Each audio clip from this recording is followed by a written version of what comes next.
Time এখন এসেছে, আমার কাছে মনে হয় যে আমাদের ছেলেরাও they can give it back. So Australia যদি কোনো কিছু বলে, এমন না যে আমরা এটা মাথা নিচু করে শুনে নিব। অবশ্যই করবে এবং ওরা জেতার জন্য নিয়মের মধ্যে থেকে যতটুকু সম্ভব সেটা তারা করবে। আমাদের প্লেয়াররাও সেটার জন্য আমি বিশ্বাস করি রেডি আছে। ক্রিকেটে স্লেজিং যদি হয় শিল্প, তাহলে অজিরা তার শিল্পাচার্য। এক কথায় স্লেজিংয়ের ওস্তাদ মাইটি অস্ট্রেলিয়া। 22 গজে ওদের বাউন্সারের চেয়ে ধারালো কথার ধার। অজিরা কাউকেই ছাড় দেয় না। এবারের অস্ট্রেলিয়া সফরে টাইগারদেরও এমন রক্তচক্ষু দেখাতে পারে মিচেল স্টার্ক, পেট কামিন্সরা।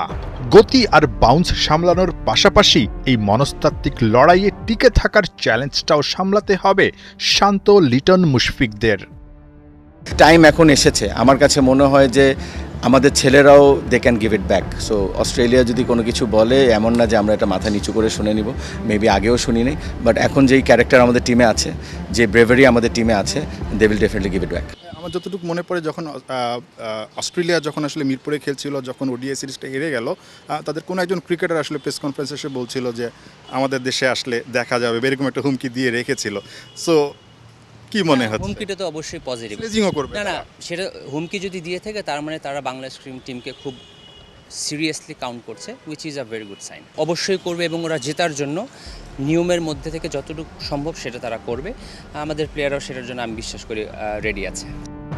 একটা সময় মুখ বুঝে স্লেজিংয়ের চাপ নেয়া টাইগাররাও এখন চোখে চোখ রেখে কথা বলতে জানে মাঠে। মিরপুরে অস্ট্রেলিয়ার বিপক্ষে নাহিদ রানার ওই আগ্রাসী মনোভাবটা অস্ট্রেলিয়ার মাটিতেও দেখাতে চাইবে টাইগাররা। সঙ্গে ব্যাট বলের চ্যালেঞ্জটাও, বিশেষ করে গতি আর বাউন্স। বাংলাদেশের প্লেয়াররা এখন আর পেস বাউন্সে অত ইন্টারমিডিয়েট হয় না, যেটা আরও 20-25 বছর আগে আমরা হয়তো সহজে বলে দিতে পারতাম পেসের সমস্যা হবে। অস্ট্রেলিয়া খুব ডিসিপ্লিন ক্রিকেট খেলে, খুবই সিস্টেম্যাটিক ক্রিকেট খেলে এবং তারা তাদের দেশের মাটিতে দুর্দান্ত একটা দল। সো ওই সেন্সে আমাদের জন্য সিরিজটা ডেফিনেটলি টাফ হবে। বাট আমি যেটা বিশ্বাস করি, বাংলাদেশ টিমে যেই প্লেয়াররা গিয়েছে তারা গত 6-7-8 মাস, 1 বছর ধরে টেস্ট ক্রিকেট অসাধারণ ক্রিকেট খেলছে। আমরা টেস্ট চ্যাম্পিয়নশিপের 4 নম্বর পজিশনে এখন পর্যন্ত আছি, তো পারফরমেন্স দিয়ে আছি। তো আমি আশা করি বাংলাদেশ প্লেয়াররা খুব ভালো ক্রিকেট খেলে, পজিটিভ ক্রিকেট খেলবে এবং নেক টু নেক ফাইট হবে ইনশাল্লাহ।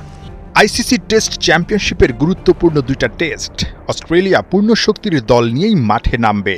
টেবিলের 1 নম্বর দল 20 বছর পর সফর করা টাইগারদের যে মোটেও খাটো করে দেখবে না, সেটা নিশ্চিতই বলা চলে। কারণ এই বাংলাদেশ ভারত, ইংল্যান্ডেরও ওপরে টেবিলের 4 নম্বরে। নাহিয়ান বিন জসিম, 71।